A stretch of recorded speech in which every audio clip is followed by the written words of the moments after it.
கிட்டத்தட்ட 38 ஆண்டுகளுக்கு பின் மணிரத்னம் கமல்ஹாசன் கூட்டணியில் உருவாகி இன்று திரையரங்கில் வெளிவந்துள்ள திரைப்படம் தக் லைஃப்.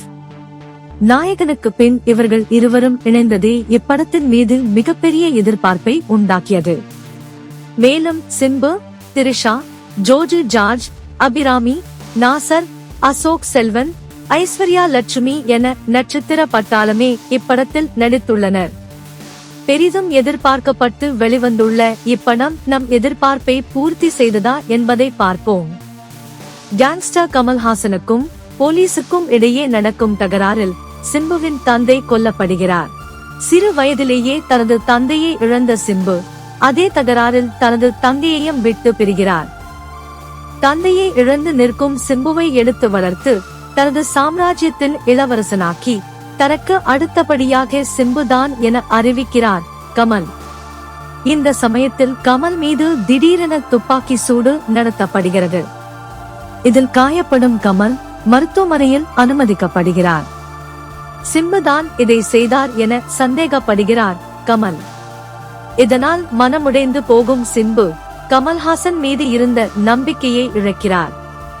இந்த சூழ்நிலையை பயன்படுத்தி நாசர், ஜோஜு ஜார்ஜ், பகவதி பெருமாள் ஆகியோர் சிம்புவின் மூலம் கமலை இமயமலை உச்சியில் இருந்து கீழே தள்ளிவிடுகின்றனர். கமல் இறந்து விட்டார், இனிமேல் நான் தான் இங்க ரங்கராய சக்திவேல் என கூறி கமல் இடத்தை பிடிக்கிறார் சிம்பு. இதன்பின் என்ன நடந்தது? கமல் மீண்டும் வந்தாரா இல்லையா என்பதே படத்தின் மீதி கதை. நாயகனுக்கு பின் கமல் மணிரத்னம் இணைவதால் இப்படத்தின் மீது மிகப்பெரிய எதிர்பார்ப்பு இருந்தது. ஆனால் அந்த எதிர்பார்ப்பை இருவரும் முழுமையாக பூர்த்தி செய்யவில்லை. அதற்கு காரணம் மெதுவாக செல்லும் திரைக்கதை, சுவாரஸ்யம் இல்லா காட்சிகள், கதாபாத்திரங்களின் வடிவமைப்பு என பல விஷயங்களில் கோட்டை விட்டுள்ளார் இயக்குனர் மணிரத்னம். படத்தின் தொடக்கம் சிறப்பாக இருந்தாலும் அதன்பின் அதனை எடுத்து சென்ற திரைக்கதை நம் பொறுமையை சோதிக்கிறது. த்ரிஷாவின் கதாபாத்திரம் எதற்காக படத்தில் இருக்கிறது என்று சுத்தமாக தெரியவில்லை. அதேபோல் படத்தில் வரும் காட்சிகள் நம்முடன் எமோஷனலாக கனெக்ட் ஆகவில்லை. நாயகன் படத்தில் உள்ள எமோஷன் காட்சிகள் நம்முடன் கனெக்ட் ஆனதால்தான் அந்த படம் இன்று வரை நம்முடைய மனதில் இருந்து நீங்காத இடத்தை பிடித்துள்ளது.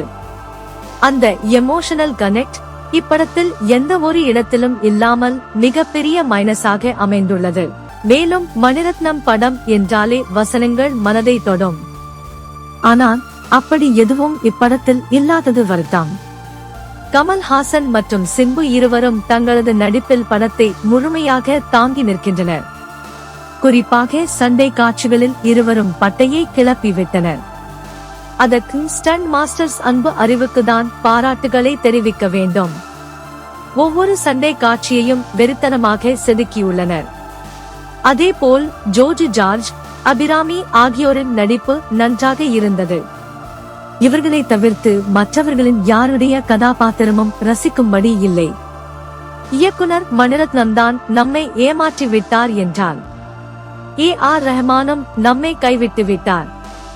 இன்னும் எத்தனை காலத்திற்கு நடிகர் நாசரை தனது படத்தில் வில்லனாக காட்டுவார் கமல்ஹாசன் என்பது தெரியவில்லை. மொத்தத்தில் இந்தியன் படத்துக்கு பிறகு வந்த இந்த படமும் ஒரு தோல்வி படமாகவே அமைந்திருக்கிறது நம் விண்வெளி நாயகனுக்கு.